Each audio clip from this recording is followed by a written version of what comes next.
I still remember the beeping of the monitors, the cold sting of the IV, and the sound of my mother's voice saying, "We just can't afford it." Not because there wasn't money, but because that money had already been promised to my younger sister's college fund.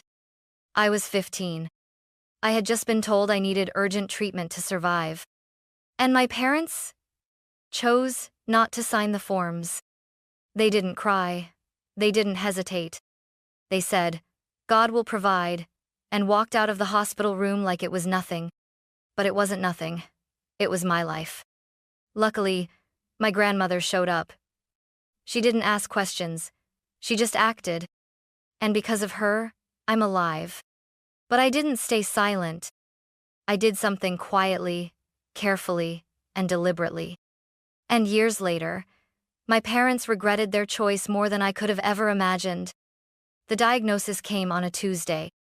I was lying on a thin hospital bed, the fluorescent lights buzzing above me, when the doctor walked in and said the words, "I'll never forget. It's serious. You'll need treatment immediately if we want a real shot at recovery." For a few seconds, I felt the world fall away. I was scared, but a part of me naive, hopeful thought, "It's okay. My parents are here. They'll take care of me." They stood at the foot of the bed. My dad stared at the floor. My mom folded her arms tightly across her chest. The doctor continued. He mentioned the treatment plan, the success rate, and finally, the cost. That's when my mother spoke. "We won't be moving forward." I blinked, thinking I'd misheard her. "I'm sorry," I croaked, my voice raw. She sighed. "We've talked about this, Madeline. Isabel's college tuition is already locked in. The treatment, it's just too much. We can't sacrifice her future." My heart dropped. I could die. Dad didn't say anything. He just gave a small shrug, like it wasn't his decision to make. "We believe that if it's meant to be, it will be," my mom added. "God has a plan." I remember gripping the side of the bed so hard my knuckles turned white. It wasn't even anger that hit me first. It was confusion. Were they serious? Were they really putting Isabel's future ahead of my life? They didn't cry. They didn't hold my hand. They didn't even say goodbye. They just turned and walked out of the room. A nurse came in a few minutes later. "Are your parents coming back?" she asked gently. I didn't answer.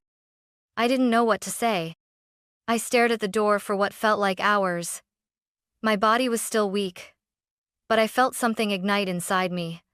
A quiet heat, a clarity I'd never felt before. They're not coming back. They had made their choice. They chose Isabel, the star, the girl who'd never had to ask twice, the daughter who got private lessons, spring trips, and sparkling new laptops. Me? I was the background, the burden.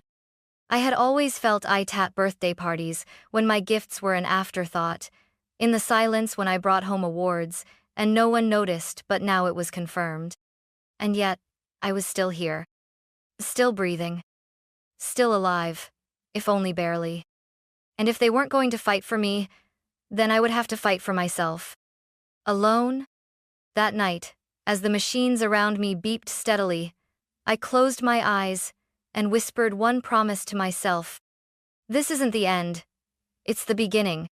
The next morning, the nurses looked at me differently. Sympathetic glances. Forced smiles. They'd heard. A social worker came in with a clipboard, her tone polite but clinical. She asked about guardianship, emergency contacts, medical proxies. I just stared at her blankly. "My parents aren't coming back," I said, my voice hollow. She hesitated. "Do you have anyone else? An aunt? Grandparent?" I did, but I hadn't spoken to her in almost a year. Grandma Rosemary, my mom's mother. She lived in a quiet little house across town. She wasn't someone they talked about much anymore, mostly because she didn't approve of the way my parents raised us. I remembered once, during a Christmas dinner, she pulled me aside and whispered, "You deserve more love than they know how to give." I never forgot that. So I gave the social worker her name and number. An hour later, my room phone rang. "Madeline?" The voice was breathless, panicked. "Grandma?" Sweetheart, I'm on my way. 15 minutes later, the door flew open. She wasn't tall or strong or loud, but in that moment, she looked like a warrior. Her gray curls frizzed from the wind, her cardigan misbuttoned, her eyes glistening behind thin glasses. She didn't ask questions. She didn't need to. She saw the IV, the pale skin, the absence of parents. That was enough. She crossed the room, took my hand, and simply said, "I'm here now." I don't remember crying. I just remember feeling seen. Later that day, while doctors explained treatment options, she sat beside me and nodded. "What's the next step?" she asked. No hesitation. No flinching. When they mentioned the cost, she didn't blink. "We'll figure it out," she said. And I believed her. Because unlike my parents, she didn't calculate my worth on a spreadsheet. She didn't weigh my survival against someone else's future. She just loved me. That night, after the paperwork was signed and the first phase of treatment scheduled, she brought me a bag filled with pajamas, a lavender blanket, and a tiny music box I'd once loved as a kid. She'd kept it all those years. We sat in silence, the lullaby tune filling the quiet corners of the hospital room. She told me stories from when I was little, how I used to dance on her toes in the kitchen, how I once tried to plant jelly beans in her garden to grow a candy tree.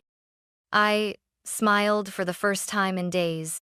It was strange how something as simple as being remembered could stitch broken parts back together. I didn't know what the future held. I didn't know how long I'd be in the hospital, or what recovery would look like. But I knew one thing for certain. I wasn't alone anymore. And that changed everything. After a few more days in the hospital, I was discharged with strict instructions and a folder full of medication plans, follow-up dates, and dietary restrictions. Grandma Rosemary drove me her home in a car that smelled like mint gum and old books. She kept one hand on the steering wheel, the other occasionally reaching out to squeeze mine, like she was checking to make sure I was still really there. Her house was small, a faded yellow one-story with creaky floors and ivy crawling up one side. But to me, it felt like a castle. It was the first place I'd arrived in years where no one sighed when they saw me walk in. She set me up in the guest room, clean sheets, soft pillows, a chipped lamp with warm light. There was a note taped to the mirror that just said, "You are safe. You are wanted." I cried when I read it. Not loud, not messy, just quiet, exhausted tears. Grandma didn't ask questions the first few days. She focused on keeping me warm, fed, and rested. Every morning, she made me oatmeal with cinnamon. Every evening, she sat nearby and read while I drifted off to sleep. One afternoon, as I sat wrapped in a blanket on the porch, she brought out her laptop and a worn notebook. "I've been researching clinics," she said. "I'm talking to foundations, local health, nonprofits, anyone who'll listen. We'll figure out a way to cover the rest." I stared at her. "You're doing all this? For me?" She smiled. "Of course I am." And then she said something I didn't know I needed to hear. "You're not a burden, Madeline. You're my granddaughter. That's enough." That sentence landed like sunlight in a dark room. Because for so long, I'd been trained to measure my worth by comparison to Isabel's grades, her charm, her future potential. In our family, she was the investment, I was the expense. But here, with Grandma, I was just me, and somehow, that was okay. In the quiet of those early weeks, my body began to heal. Slowly, my appetite returned. I could sit up longer. I started walking around the block, one hand on the railing, the other clutching my grandma's elbow. And in those walks, we talked. Not about the past, not yet, but about books, favorite flowers, the names of the neighborhood cats. I laughed again. Smiled again. And, bit by bit, I began to believe something dangerous and beautiful. That maybe I deserved to survive. It wasn't just about the hospital. The truth is, I'd been fading out of their focus long before the diagnosis. Growing up, it always felt like Isabel and I were born into two different familias, except we lived under the same roof. She got ballet lessons, new dresses, birthday parties with themes. I got leftover decorations and hand-me-downs 2 sizes too big. She was the daughter they talked about at church, bragged about to friends, plastered on the Christmas card. I was the one they left out of photo captions or introduced as the quiet one. At first, I tried harder. I brought home straight A's, volunteered at school events, joined the library club. But no matter how well I did, the response was the same. "That's great, Madeline. Now can you help Isabel with her math homework?" It was like I didn't exist unless I was useful. I remember one time, I think I was 12, when I got second place in the state spelling bee. I was so proud. I even brought the little silver medal to dinner, thinking maybe this would be it. Maybe they'd finally look at me. But instead, Mom barely glanced up and said, "Could you not wear that at the table, sweetie? It's distracting." That night, I tucked the medal into the back of my drawer and never mentioned it again. It wasn't that they hated me. That would have been easier to understand. It was that they didn't see me at all. And when I got sick, they didn't suddenly wake up and realize what they were about to lose. They just stayed asleep. The day after I moved in with Grandma, I saw Isabel's college announcement on social media. Big smiles, balloons, a caption that said, "So proud of our girl.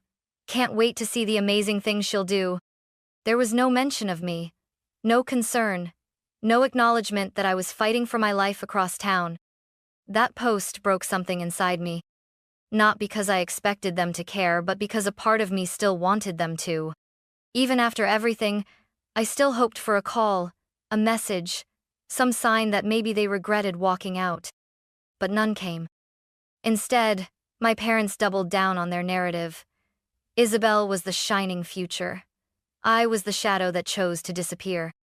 It was easier for them to believe I ran away out of rebellion, not desperation. It gave them clean hands and a clear conscience. But I remembered.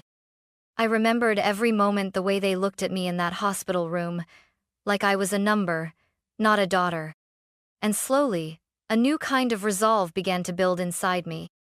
I wasn't going to chase their love anymore. I was going to outgrow the box they built for me.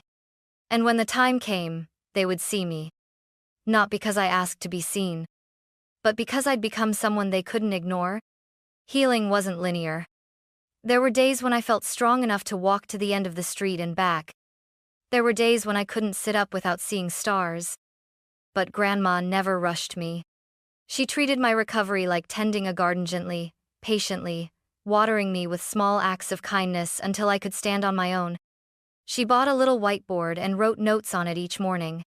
"You're doing great. Breakfast is ready when you are. Today's goal? Smile once." And slowly, the knots in my chest began to loosen. I started helping with things around the house, folding laundry, chopping vegetables, reading aloud while she knitted. It wasn't much, but it was something. Then, one day, I asked, "Can I help with bills?" Grandma looked at me like I'd grown a second head. "Absolutely not. Your job right now is healing." Still, I couldn't shake the feeling that I needed to give something back. So I started tutoring online, just 1 or 2 students, then 4, then 7. Math, mostly. Some English. The kids were sweet, awkward, eager. One girl told me, "You explain things better than my teacher." I smiled for an hour after that. It wasn't just about the money, though. It helped us pay for a few extra prescriptions without worry. It was about feeling useful, like I was slowly becoming someone who could build instead of break. Grandma noticed. One evening over soup, she said, "I think you're more yourself now than I've ever seen you." I paused, spoon halfway to my mouth. "What do you mean?" She tilted her head thoughtfully. "Your parents always saw you as background. But you were never background, Madeline. You just needed a place to grow where no one was standing in your light." That stuck with me. All my life, I'd tried to shrink. Make room for Isabel. Make peace with silence. Make excuses for being invisible. But now, in this little yellow house, I didn't have to disappear. And something new was taking root inside me. Not revenge. Not even anger. But clarity. I knew exactly what my parents thought of me, and I was finally done trying to change their minds. What I wanted wasn't an apology. It was truth. I wanted them to be seen for who they really were, by the people who still believed in their perfect facade. Because while they'd left me to die and moved on with their smiling social media posts and scholarship bragging, they had no idea. I was building something of my own. Something strong. Something real. And one day, the truth would reach the ears they cared about most. And when it did, they'd feel the weight of what they'd thrown away. Not through rage. Not through fire. But through something colder. Consequence. By the time winter came, I was stronger. I could walk a mile without stopping. I could laugh without feeling guilty. I could sleep through the night without waking up in a panic. And I was earning enough through tutoring that Grandma finally stopped pretending she didn't need help with groceries. We were okay. More than okay, actually. Some nights we'd drink peppermint tea and watch cooking shows in our pajamas, pausing every 10 minutes to debate whether or not we could recreate the dish. We couldn't. We had routines, warmth, safety. We had something that felt suspiciously like a real life. But underneath that peace, something else was quietly taking shape. I hadn't forgotten. Not the hospital room. Not the way my mother said, "We just can't afford it." Not the way my father refused to look at me when he walked out. They had gone on with their lives. Kept their business running. Kept telling their carefully curated story to the world that they were a loving family, that they'd made sacrifices, that they stood for integrity and excellence. And I had proof that it was all a lie. One afternoon, while sorting through old files on my phone, I came across a screenshot I'd forgotten. I'd taken a text from my mother to Isabel, saying, "Don't worry about your sister, she'll come home when she stops being dramatic." Another message from my father read, "We can't throw away Isabel's future on a maybe. Madeleine's strong, she'll figure it out." They hadn't left me because they had no choice. They'd left me because they didn't want to choose me. And the more I thought about it, the more one name came back to me. Eleanor Stratton. Director of the Stratton Scholars Network, former Dean of Admissions, founder of a selective scholarship foundation that my parents had been bragging about for years. They called her our golden contact. They invited her to dinners, sent her glowing updates about Isabel's achievements, positioned her as the linchpin to Isabel's elite future. She was their idol, their validator, the one person whose opinion they truly cared about. And I wondered, did she know the truth? Did she know that the same people who called themselves champions of education left their own daughter in a hospital bed to die? I didn't want to scream. I didn't want a viral takedown or a Facebook rant. I just wanted Eleanor Stratton to know exactly who she was aligning herself with.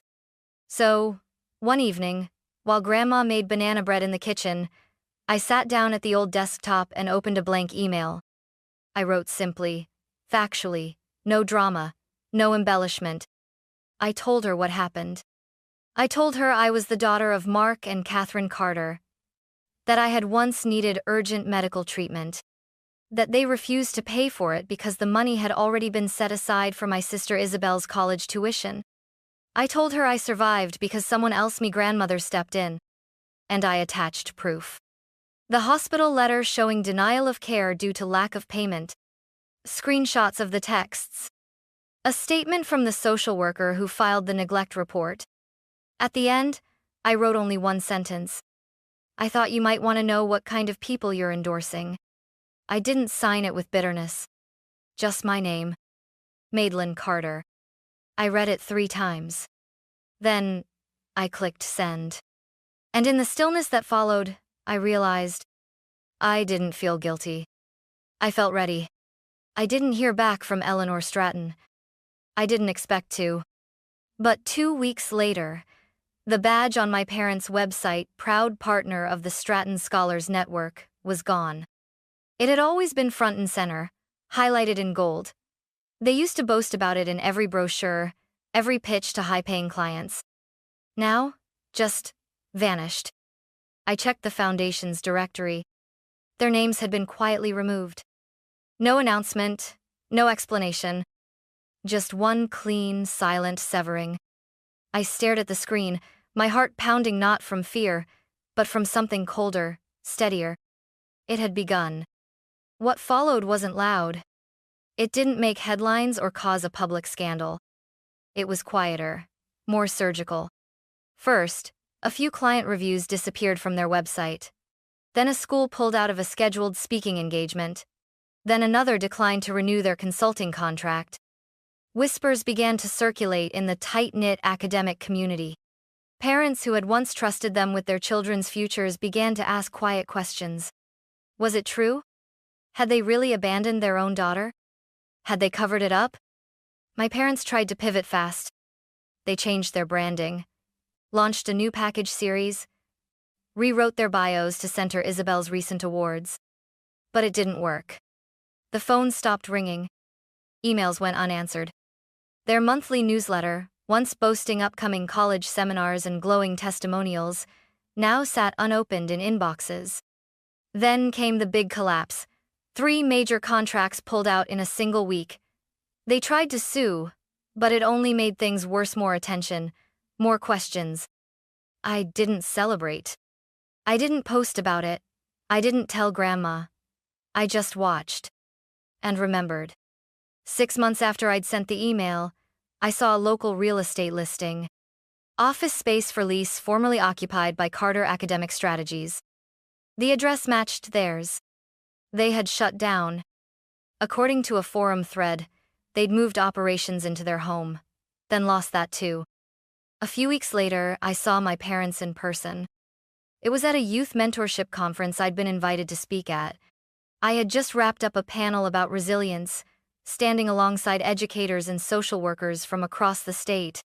As I stepped off the stage, I saw them near the exit. My mother looked older, her makeup uneven, like she hadn't worn it in a while. My father's suit hung loose at the shoulders, his shoes scuffed and tired. They looked small. "Madeline," my mom said, her voice cracking. "Please, just a minute." I froze. "We know we messed up," Dad said. "We've lost everything." I stood still, arms folded. They looked nervous, like they didn't know how to speak to me anymore. "We saw the foundation cut us off," Mom continued. "We saw your name on the mentorship panel. We didn't realize how far you'd come. We didn't know you'd survive?" I asked. She flinched. "We were scared," she whispered. "We didn't know what to do." "No," I said coldly. "You knew exactly what to do, and you chose not to." Dad stepped forward. "We're not asking for much, just some help. Things aren't good. We're struggling." I tilted my head. "When I was in the hospital, you said you couldn't afford to save my life." They were silent. I smiled, not cruelly, but truthfully. "I'm just returning the favor." And then I walked past them steady, calm, and didn't look back. That night, I went home to Grandma. We had tea on the porch while the wind rustled the trees around us. She didn't ask how it went. She just poured me a cup and handed me a blanket. I looked out into the night and whispered, "They tried to erase me." Grandma reached over and squeezed my hand. "They failed," she said. And in the stillness, I finally believed her. Life didn't suddenly become perfect after that. There were still tough days, doctor checkups, old memories that tugged at me in the dark, nightmares I couldn't always explain. But the difference was, I didn't carry them alone. Grandma Rosemary stood by me through it all. She didn't fix me. She didn't try to erase the pain. She just stayed. And that was enough. My tutoring work grew. I expanded to help kids who came from homes like mine where silence replaced support, where love was conditional and expensive. I started a scholarship fund in my name. Not in spite. In protection. To make sure no child would be forced to choose between life and someone else's ambition. I didn't speak of my parents again. Not to the students I mentored. Not to the families I worked with. I wasn't interested in revenge. I was interested in rebuilding. One brick at a time. On Grandma's birthday, I surprised her with something I'd been planning for months: a small white house near a lake, with a reading room full of windows and a kitchen big enough for two. She cried so hard she couldn't speak. And I did what she'd done for me all those months ago. I held her hand and whispered, "You're not alone." Later that night, we sat under the stars, wrapped in blankets, sipping tea. "If you could go anywhere next," I asked, "where would it be?" She smiled. "Somewhere warm, with a hammock, and no clocks." I grinned. "Let's book it." She looked at Minnow as someone she rescued, but someone she trusted. And in that moment, I realized something simple and profound. I hadn't just survived. I had chosen who to become. Not for their approval. Not for their forgiveness. But for me. And for the one person who saw me before I even knew I was worth seeing,